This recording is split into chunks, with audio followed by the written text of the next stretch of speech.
Bahay na Tisa ay isang pinakamatandang bahay sa Balagtas, Bulacan. Itinayo ito noong taong 1840. Makasaysayan ang bahay na Tisa dahil minsang namalagi dito si Dr. Jose Rizal. Sinasabing dito rin ibinahagi ni Rizal sa kanyang mga kaibigan ang plano niyang pagtatag ng La Liga Pilipina.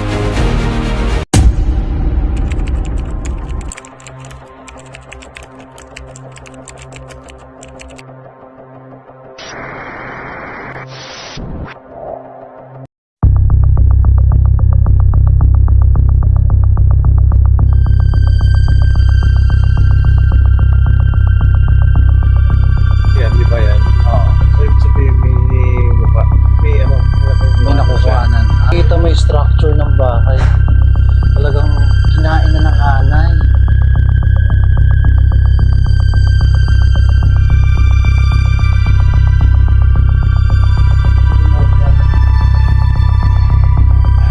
Lalaki ng pinto. Oh!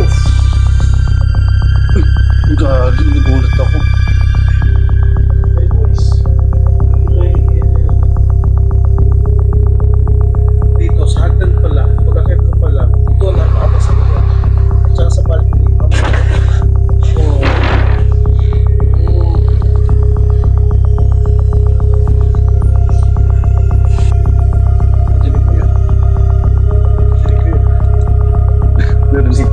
Narinig ko yun. Parang may naglalakad ah. Naglalumamig. Pero ang papas, makita ng papas, pero mararamdaman nyo yung lamig.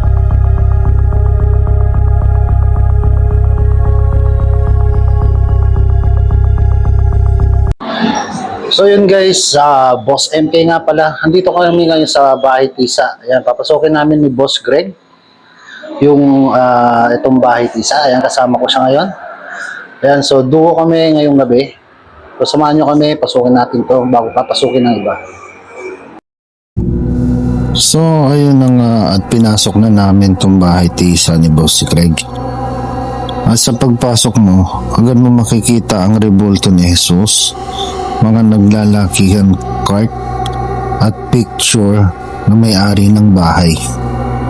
At dito ay nag-uumpisa pa lang kami na Boss Greg at para bang may nakukuhanan na ang camera niya at ito ay nag-auto-focus. So ibig sabihin may mukha, may nakukuhanan. Nagpo-focus. So kanina, dito ako, nag-focus na isa doon sa may sulok.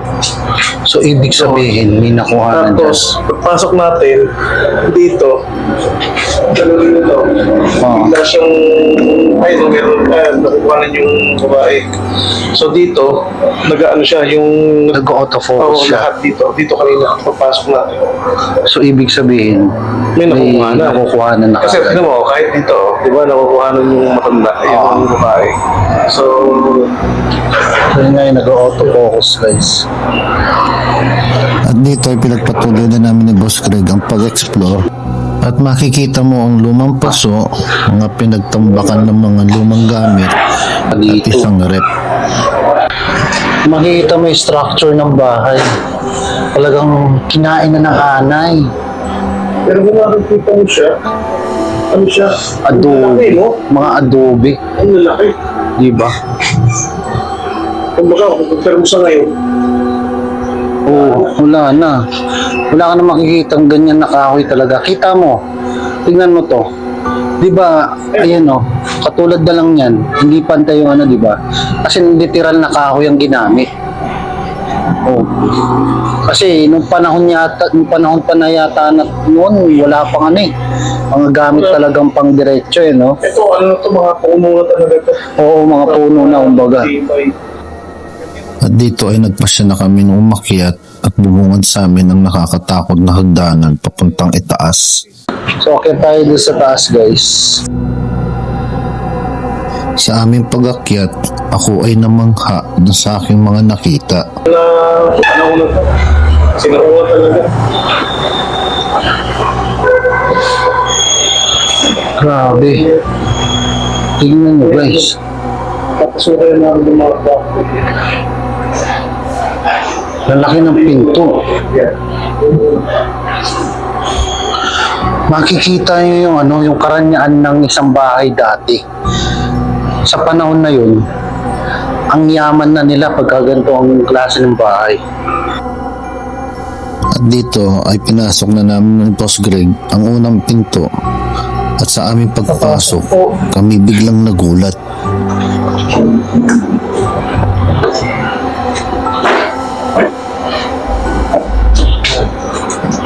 Oh. Ano pa dito? Talagang tinig nila to. Oh! Nagulat ako. Sorry po, nagulat lang po kami. Sa pagpasok namin sa ikalawang kwarto, ay bubungad sa iyo ang mga nagluluma ang gamit tulad ng lamesa, upuan, coffee table, at cabinet. At dito, naramdaman ko na parang may nakatingin sa amin sa bawat sulok ng bahay. May kasama ka. Kung ganun, hindi mo naman sila makita, hindi namin mapakita sa inyo. Pero kung kayo yung nandito at kasama namin, mararamdaman nyo din yun. Grabe. Grabe yung presensya. At sa loob ng kwarto, may nakita kaming isang pintuan at pagbukas namin, ito ang bumungad sa amin. Isang lumang kwarto na sira-sira na at puno na ng tambak ng gamit at pinaglumaan na ng panahon. Tagal na to talaga. Makikita mo talaga sa sa mga webless, sa mga gamit, kagamitan. Ito, actually, palitan na to. Palitan na itong... Oo, halos bago na. So talagang preserve nila to kasi dati ang sabi nila yung daw bubong nito ay bato. Kumbaga, kaya to natawag to na tisa. Yun yung kung nyo guys, itong lugar na to na-establish noong 1800. Yan. So hindi lang natin alam kung doon sa 1800 na yon or sinauna pa, hindi natin alam kung 1600 or something.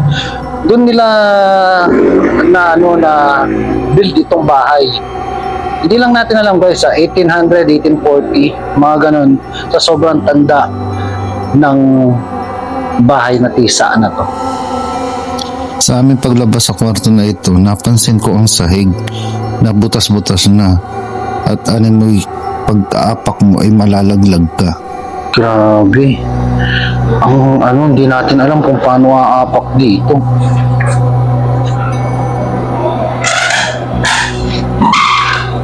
Shit. Tingnan nyo yung naapakan namin guys. Siyempre, kailangan Lumusot ka dito. Lumusot ka dun sa baba. dire-diretso ko doon sa baba.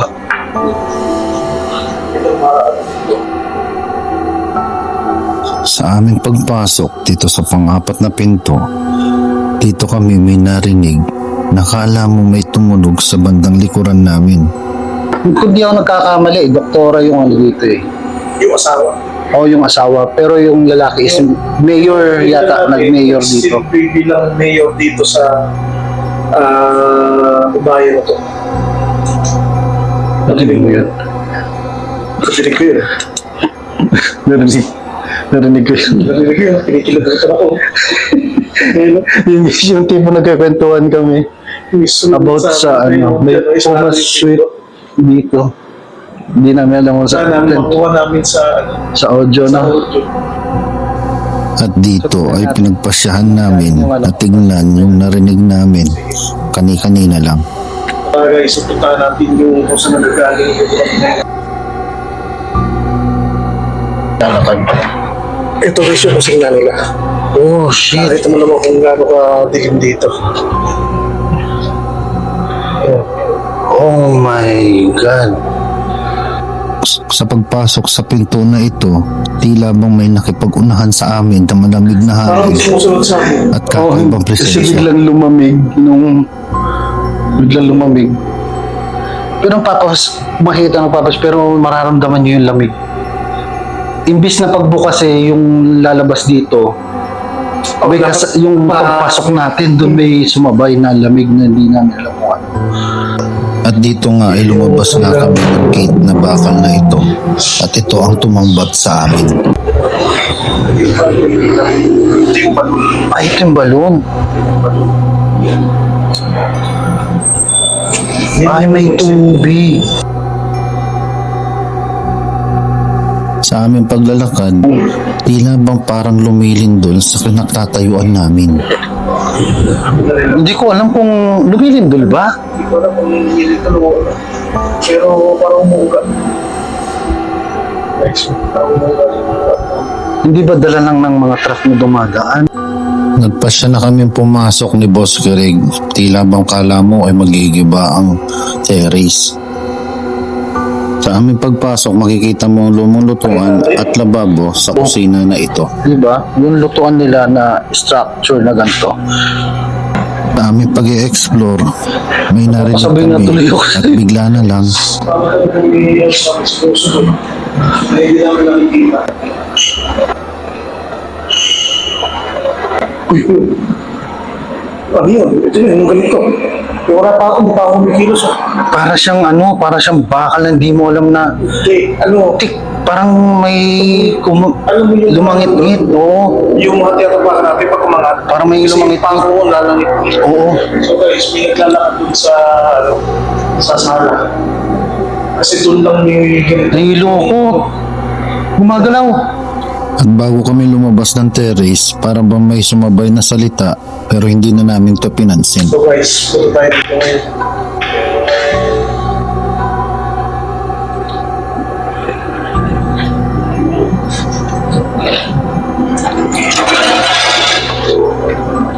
So, eto guys, yung kanina, doon tayo sa kabila.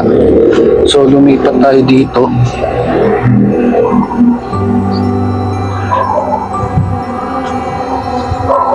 Ano naman? Ito yung pinaka-terrace. Dito na kami sa pinaka-balcony niya. Yung pakiramdam ko dito parang pag tumapak, pagka ako, parang Siyang gumagalaw. parang siyang gumagalaw. So yun ang aalamin natin. Kailangan puntahan yung baba. Saan ba yung may daan dito? Kung ano bang meron dito. Hindi ko natin alam kung saan yung daan dito eh. Yun yung kailangan na malaman natin Kasi kung yung nasan sarado yung yun. pababa. Yung baba. Kasi ito, parang talaga siyang humukuga. Hindi mo alam kung papagsak o paano. So yes, yan. Yan yung baba. Ayun yung baba. Ayun, ay, hindi, bintana. Yun. Hindi natin alam kung saan yung... Eh, ano yun? Parang may sumilip.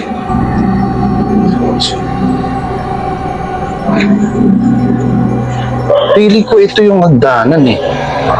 Pababa. Meron ko sila mga kakusip eh. Ito, hagdanan. Pero kasarado to. Sarado nga lang. Sinarado nila. Siguro. At dito ay pinagpasyahan na namin ni Boss Craig na tapusin ang pag-i-explore dahil hindi na maganda ang aming nararamdaman. So yung guys, lagi kong sinasabi sa video ko, kung may makita man kayo napansin, kayo na yung bahala. Kasi sabi ko nga, hindi naman lahat ng pagkakataon nakikita natin. Hindi lahat ng pagkakataon meron.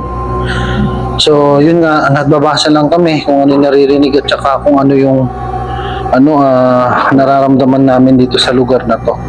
So yun, tulungan nyo kami. Comment na lang kayo sa comment na lang po tayo sa comment section ng vlog na to. So yun guys, maraming salamat sa inyo. And Dito na lang ang aming pag-explore. At after this is investigation tayo. So hintayin nyo yung second video na to for investigation. Siguro hindi namin alam kung isasama namin to, pero stay tuned lang kayo guys. Maraming salamat sa inyo. So ako si Boss MK at kasama ko si Boss Craig Adventure. So subscribe nyo yung channel niya guys. Huwag nyo kakalimutan. Maraming salamat sa inyo. God bless.